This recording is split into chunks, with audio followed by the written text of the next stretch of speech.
अस्सलाम वालेकुम dear students, उम्मीद करता हूँ कि आप खैर खैरियत से होंगे। आज हम फिज़िक्स का चैप्टर नंबर 1 स्टार्ट कर रहे हैं फर्स्ट ईयर, जिसमें है टॉपिक हमारा स्कोप ऑफ फिज़िक्स जो है वो चैप्टर नंबर 1 इसको हमने स्टार्ट कर रहे हैं। ये सीरीज़ जो है वो बेसिकली उन स्टूडेंट्स के लिए है जो कि एनडीटीएस के हवाले से तैयारी कर रहे हैं, जिसमें एमडीकेट या ईकेट इसके अलावा डिफरेंट यूनिवर्सिटीज़ जो हैं उसमें आप अप्लाई करने के लिए इन लेक्चर्स से तैयारी कर सकते हो। इन लेक्चर को स्टडी करने के लिए बनाने के लिए मैं डिफरेंट बुक्स यूज़ करता हूँ, जिसमें किप्स का नोट्स जो भी हैं, इसके अलावा फेडरल यूनिवर्सिटी या फेडरल जो है वो उसके भी नोट्स हैं, और पंजाब टेक्स्ट बुक के नोट्स हैं, और बलूचिस्तान टेक्स्ट बुक के भी नोट्स हैं, जिसमें इम्पोर्टेंट की पॉइंट्स जो होते हैं वो मैं यहाँ पे लिख के आपको समझाऊँगा। तो हम लेक्चर स्टार्ट कर लेते हैं। तो फर्स्ट हम स्टार्ट करते हैं फिजिक्स के, क्योंकि जब भी हम चैप्टर नंबर 1 स्टार्ट करेंगे स्कोप ऑफ फिजिक्स, तो फिजिक्स की डेफिनेशन होना लाजमी है, without this it's incomplete. So chapter number 1 में हमारे पास है फर्स्ट टॉपिक फिजिक्स का। तो फिजिक्स है क्या? फिजिक्स बेसिकली फिजिकल साइंस की जो है वो एक ब्रांच है। फिजिकल साइंस में फिजिक्स की एक ब्रांच है जिसमें हम फिजिकल प्रॉपर्टीज हम स्टडी करते हैं। फिजिक्स जो है वो डील करता है properties of matter and energy and the interaction between them. Physics जो है वो किसी भी ऑब्जेक्ट, या हम ऐसे कह सकते हैं कि नेचर जो है हमारा वो टोटली कंसिस्ट है दो चीज़ों के, एक है मैटर और दूसरा है एनर्जी। अगर हम यूनिवर्स को देखें, यूनिवर्स में अगर हम समराइज करके देखें तो दो चीज़ें होते हैं, एक होता है एनर्जी यानी कि लाइट, और दूसरा होता है मैटर यानी कि चाहे वो स्मॉल ऑब्जेक्ट हो चाहे लार्ज ऑब्जेक्ट हो। तो यूनिवर्स पूरा दो चीज़ों के बना हुआ होता है, मैटर एंड एनर्जी।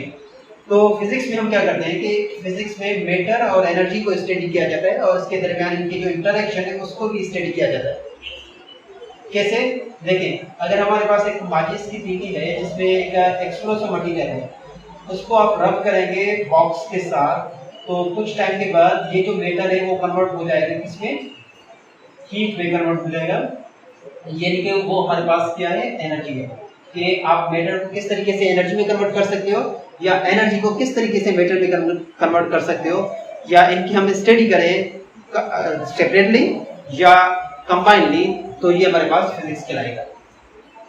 जाहिर सी बात है, जब हम मैटर और एनर्जी की स्टडी कर रहे हैं दैट मींस कि हम जो है यूनिवर्स को स्टडी करते हैं, नेचर को स्टडी करते हैं। तो इसको हम इस तरीके से भी लिख सकते हैं कि physics is the study of nature. Nature में दो चीजें आ जाते हैं, मैटर और एनर्जी। अच्छा, फिजिक्स में दूसरी हाउ, फिजिक्स में बताया है कि हाउ ऑब्जेक्ट्स बिहेव। जो ऑब्जेक्ट हैं, चाहे वो स्मॉलेस्ट ऑब्जेक्ट हो चाहे वो लार्जेस्ट ऑब्जेक्ट हो, वो किस तरीके से बिहेव करते हैं वो भी हम यहाँ पे स्टडी करते हैं फिजिक्स में।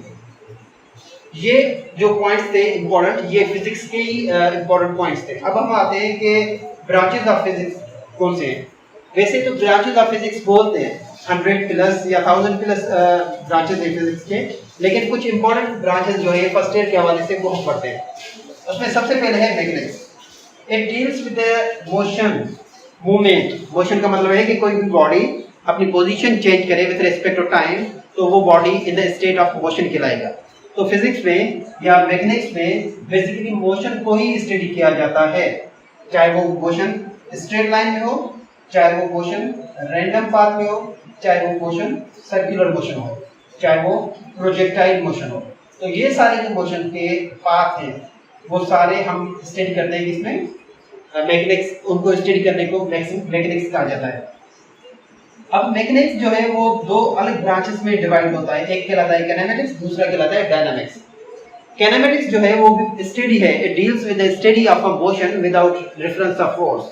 कि आप मोशन को स्टडी करें, जैसे कि ये ऑब्जेक्ट है, ये मूवमेंट कर रहा है, आप इस मोशन को स्टडी करें, लेकिन इसमें ये नहीं देखें कि इसमें कितना फोर्सेस अप्लाई हो रहा है। हम अगर समराइज करके लिखें काइनेमेटिक्स को, हम ऐसे कह सकते हैं कि इसमें मोशन को स्टडी किया जाता है ओनली विदाउट फोर्स। आप फोर्स को स्टडी नहीं करें, जस्ट मोशन को स्टडी करें। जैसे कि अगर ये मार्कर में थ्रो करो, इसको स्लो थ्रो करो और इसको फास्ट थ्रो करो, तो ये स्लो मोशन में जाएगा और ये फास्ट मोशन में मूव करेगा। अब इनके मोशन को अगर हम स्टडी करें तो वो हमारे पास काइनेमेटिक्स का आएगा। लेकिन ये याद रखें कि काइनेमेटिक्स में उन ऑब्जेक्ट में कितना फोर्स अप्लाई हुआ इनिशियली, जिसके वजह से उन ऑब्जेक्ट में मूवमेंट आ गया, तो उन फोर्सेस को आप स्टडी नहीं करेंगे। Next one is a dynamics. Dynamics में क्या होता है कि it deals with the study of motion with reference of force.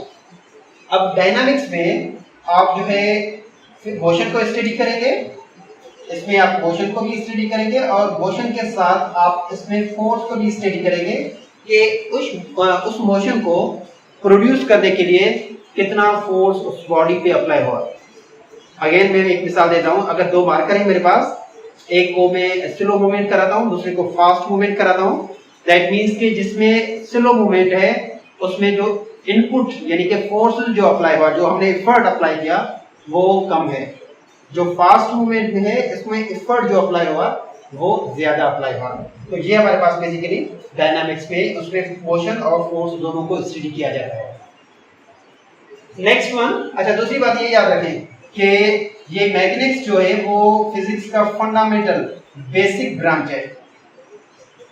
इसमें हम फिजिक्स इसको मैं इसी तरीके से लिख देता हूँ,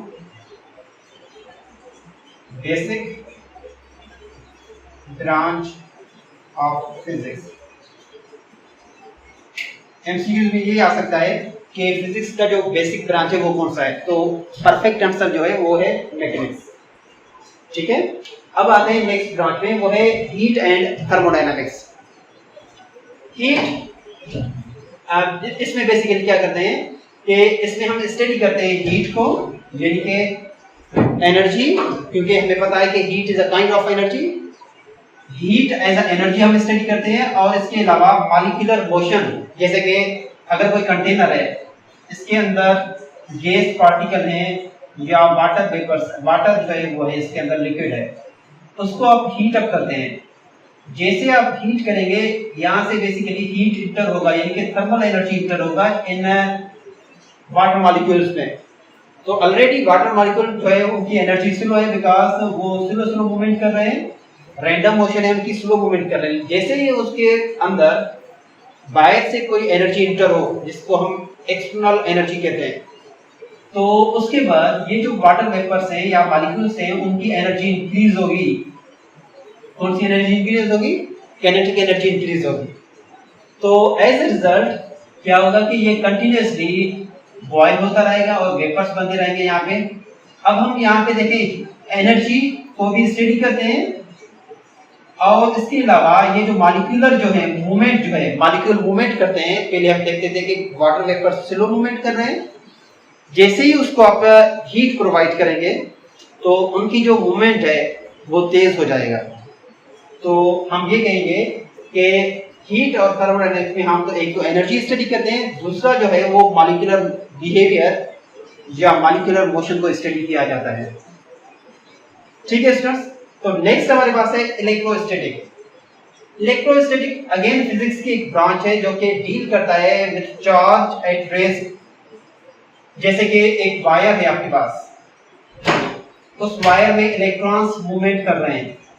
वो क्यों मूवमेंट करेंगे? क्योंकि वो एक्सटर्नल सोर्स के साथ कनेक्ट हैं, पावर सप्लाई के साथ कनेक्ट है, जिसको हम बैटरी या सेल कहते हैं। जैसे ये कनेक्ट होगा तो ये इलेक्ट्रॉन कंटिन्यूअसली फ्लो करते रहेंगे। जब इलेक्ट्रॉन फ्लो कर रहे हैं दैट मींस कि यहाँ पे करंट प्रोड्यूस हो रहा है। अब हम क्या करते हैं, इन सर्किट को हम डिस्कनेक्ट करते हैं। डिस्कनेक्ट का मतलब ये है कि इसको हम, ये जो वायर है कनेक्टिंग वायर, उसको हम काट देते हैं, डिस्कनेक्ट करते हैं। तो जो इलेक्ट्रॉन जहां होगा वो वहां पे in the state of rest में आ जाएगा। अब इलेक्ट्रॉन रेस्ट में है, तो इलेक्ट्रॉन रेस्ट में है, दैट मींस कि चार्ज जो है वो रेस्ट में है। जब भी चार्ज रेस्ट में हो तो वो जो ब्रांच है वो कहलाएगा इलेक्ट्रोस्टैटिक। स्टैटिक का मतलब ये है कि रेस्ट इलेक्ट्रो बेसिकली इलेक्ट्रिसिटी या चार्ज से रिलेटेड है। Next one is electrodynamics. Again dynamics जो वर्ड है वो हमने ऑलरेडी पढ़ा है कि डायनामिक्स किससे डील करता है? मोशन से। तो यहाँ पे क्या होगा कि ये जो ब्रांच है फिजिक्स का, ये डील करता है जब भी कोई charge in the state of motion में होते हैं। जैसे कि इसी सर्किट को हम कनेक्ट करते हैं दोबारा, तो चार्जेस क्या होंगे? अब रेस्ट में नहीं होंगे बल्कि मोशन में होंगे। जब चार्जेस मोशन में हैं तो हम जो ब्रांच स्टडी करेंगे वो कहलाएगा electrodynamics. Next one is electricity. Electricity ये अगेन डील करता है with the properties of electric charges. Charges के प्रॉपर्टीज को स्टडी करेगा। कौन सी प्रॉपर्टीज हैं? प्रॉपर्टीज ऑफ चार्जेस कौन से हैं कि हमें पता है कि प्रोटॉन जो है उसका चार्ज पॉजिटिव है, इलेक्ट्रॉन का चार्ज नेगेटिव है। सिमिलर चार्ज क्या करेंगे? रिपेल करेंगे। ऑपोजिट चार्जेस क्या करेंगे? वो अट्रैक्ट करेंगे। ये जो हैं ये प्रॉपर्टीज ऑफ चार्जेस कहलाएंगे। ये जो स्टडी किया जाता है वो इलेक्ट्रिसिटी में बेसिकली स्टडी करते हैं। Next one is nuclear physics. Nuclear physics it deals with the structure and properties of a nucleus. Atom का सेंट्रल पोजीशन जो है, सेंट्रल पॉइंट जो है वो न्यूक्लियस होता है, और न्यूक्लियस का जो मास है वो पूरा मास एटम का मास कहलाता है। अब सेंट्रल पोजीशन ऑफ एटम को यानी कि हम स्टडी करें, जिसका मतलब ये है कि हम न्यूक्लियस को स्टडी करें, उसकी स्ट्रक्चर देखें और इसके अलावा उसकी प्रॉपर्टीज स्टडी करें, तो वो जो ब्रांच है वो बेसिकली न्यूक्लियर फिजिक्स कहलाएगा। न्यूक्लियर फिजिक्स के बाद लास्ट वन हमारे पास है सॉलिड स्टेट फिजिक्स, जिसमें सॉलिड्स की स्ट्रक्चर जो है वो स्टडी किए जाते हैं। जैसे कि कुछ सॉल्ट जो होते हैं उनके अंदर जो मॉलिक्यूल्स हैं वो रेगुलर स्ट्रक्चर में हैं, लेकिन कुछ सॉल्ट्स जो हैं उनके पार्टिकल्स इरेगुलर स्ट्रक्चर्स में हैं, जिसको हम एटम्स कहें, या अब इरेगुलर स्ट्रक्चर में है। ठीक है, इनकी प्रॉपर्टीज को अगर हम स्टडी करें या इनको अगर हम स्टडी करें तो वो बेसिकली सॉलिड स्टेट फिजिक्स के लगे। अब हम आते हैं फिजिकल क्वांटिटीज, क्योंकि इस चैप्टर में जो नेक्स्ट टॉपिक है ब्रांचेस ऑफ फिजिक्स के बाद वो है फिजिकल क्वांटिटीज। फिजिकल क्वांटिटीज वो क्वांटिटीज होते हैं जो मेजर किए जाएं विद प्रॉपर यूनिट। किससे? प्रॉपर यूनिट से मेजर किए जाएं। देखिए नेचर में कुछ ऐसे चीजें हैं जो कि प्रॉपर यूनिट से मेजर नहीं किए जाते हैं। जस्ट लाइक अगर हम फीलिंग्स की बात करें तो फीलिंग्स को कोई यूनिट नहीं होता। इसके अलावा अगर कोई बंदा पूरा दिन हंसता रहे तो उसको मेजर करने के लिए कोई यूनिट नहीं होता। लेकिन अगर हम कोई चीज लें, जैसे कि टाइम की बात करें, टाइम को मेजर किया जाता है किससे? यूनिट से मेजर, जो उसका टाइम को सेकंड से मेजर किया जाता है। तो कुछ ऐसी चीजें हैं जिसको प्रॉपर यूनिट से मेजर किए जाते हैं। जो क्वांटिटीज जिसको प्रॉपर यूनिट से मेजर किया जाए तो वो क्वांटिटीज कहलाएंगे फिजिकल क्वांटिटीज। ओके, अब फिजिक्स की अगर हम बात करें तो फिजिक्स में दो फिजिकल क्वांटिटीज होते हैं, दो तरह की फिजिकल क्वांटिटीज होते हैं। एक कहलाता है फंडामेंटल क्वांटिटीज और दूसरा जो है वो कहलाता है ड्राइव्ड क्वांटिटीज।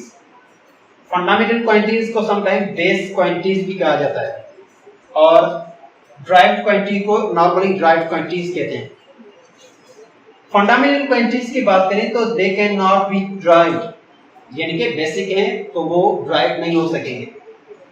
लेकिन ड्राइव्ड क्वांटिटीज जो होते हैं they can be derived from fundamental quantities. Derived quantities हमेशा फंडामेंटल क्वांटिटीज से ड्राइव किए जाते हैं। फिजिक्स में फंडामेंटल क्वांटिटीज जो होते हैं वो 7 फंडामेंटल क्वांटिटीज है। ये इंपॉर्टेंट है, ये याद रखें, क्योंकि इससे एमसीक्यूज आ सकता है कि बल्कि पहले जो कुछ टेस्ट हुए उसमें भी आया ये कि फंडामेंटल क्वांटिटीज कितने हैं। तो नॉर्मली 7 फंडामेंटल क्वांटिटीज हैं। कौन कौन से? Length, time, mass, electric current, amount of substance, temperature and limits intensity. जाहिर सी बात है जो भी फंडामेंटल क्वांटिटी है उसका यूनिट होगा, क्योंकि fundamental quantity basically physical quantity है और हमने ऑलरेडी पढ़ा था कि फिजिकल क्वांटिटीज वो क्वांटिटीज होते हैं जो कि मेजर किए जाए विद प्रॉपर यूनिट। अब जाहिर है इसके भी यूनिट्स होंगे। चलिए हम देखते हैं कि कौन से इसके यूनिट है। लेंथ जो है वो उसको मेजर किया जाता है मीटर से, उसको एम से मेजर किया जाता है। ठीक है, अब ये जो यूनिट है ये कहलाएगा फंडामेंटल यूनिट्स। फंडामेंटल क्वांटिटीज के जो यूनिट्स होते हैं वो फंडामेंटल यूनिट्स कहलाएंगे। सेम इसी तरीके से जो ड्राइव्ड क्वांटिटीज के यूनिट होंगे वो ड्राइव्ड जो है यूनिट्स कहलाएंगे। तो लेंथ को मेजर करते हैं मीटर से, टाइम को मेजर किया जाता है सेकंड से, जिसको एस से रिप्रेजेंट किया जाता है, या सी से रिप्रेजेंट किया जाता है, ठीक है। इसके अलावा मास को मेजर किया जाता है केजी में, किलोग्राम, जिसको केजी से रिप्रेजेंट किया जाता है, ठीक है। इलेक्ट्रिक करंट को मेजर किया जाता है एम्पियर में, जिसको एएमपी से भी रिप्रेजेंट कर सकते हो। Next one is the amount of substance. Amount of substance जो है वो है मोल, MOLD, जिसको MOL से मेजर किया जाता है, ये इसका सिंबल है। Next one is the temperature. Temperature का जो फंडामेंटल यूनिट है वो है केल्विन, जिसको कैपिटल K से रिप्रेजेंट किया जाता है। और लास्ट वन ल्यूमिनस इंटेंसिटी, जिसको कैंडेला से रिप्रेजेंट किया जाता है, मेजर किया जाता है, और जिसको इस तरीके से रिप्रेजेंट करते हैं CG से। तो ये था आज का हमारा लेक्चर। बाकी जो इसका नेक्स्ट है ड्राइव्ड क्वांटिटीज, वो मैं नेक्स्ट लेक्चर में आपको समझाऊंगा कि किस तरीके से क्वांटिटीज जो होते हैं वो ड्राइव किए जाते हैं फंडामेंटल से। तो ड्राइव्ड क्वांटिटीज जो है उनकी क्वांटिटीज कोई फिक्स नहीं होता, वो कितने भी हो सकते हैं, उसका कोई पर्टिकुलर नाम नहीं है कि कितने ड्राइव्ड क्वांटिटीज हैं। जैसे कि हमने पढ़ा था फंडामेंटल क्वांटिटीज 7 है, तो इस तरीके से ड्राइव्ड क्वांटिटीज का कोई लिमिट नहीं है, मतलब पता नहीं है किसी को कितने हैं। तो आज का लेक्चर हमने डियर स्टूडेंट्स पढ़ा था फिजिक्स, उसके ब्रांचेस, और फिजिकल क्वांटिटीज में हमने पढ़ा था फंडामेंटल क्वांटिटीज। जो नेक्स्ट लेक्चर आएगा उसमें हम ड्राइव्ड क्वांटिटीज पढ़ेंगे, और इससे आगे जो टॉपिक्स हैं I think next chapter start करेंगे हम, चैप्टर नंबर 2 वेक्टर्स का, ठीक है। अगर आप नए हैं तो इस चैनल को लाइक करें, ताकि ये जो पॉइंट्स मैं आपको बता रहा हूँ ये आपके डिटेल्स के हवाले से या किसी भी जॉब के हवाले से इंपॉर्टेंट है। Thank you very much, see you in next video. अगर आप नए हैं तो इस चैनल को जरूर लाइक करें या सब्सक्राइब करें। Thank you.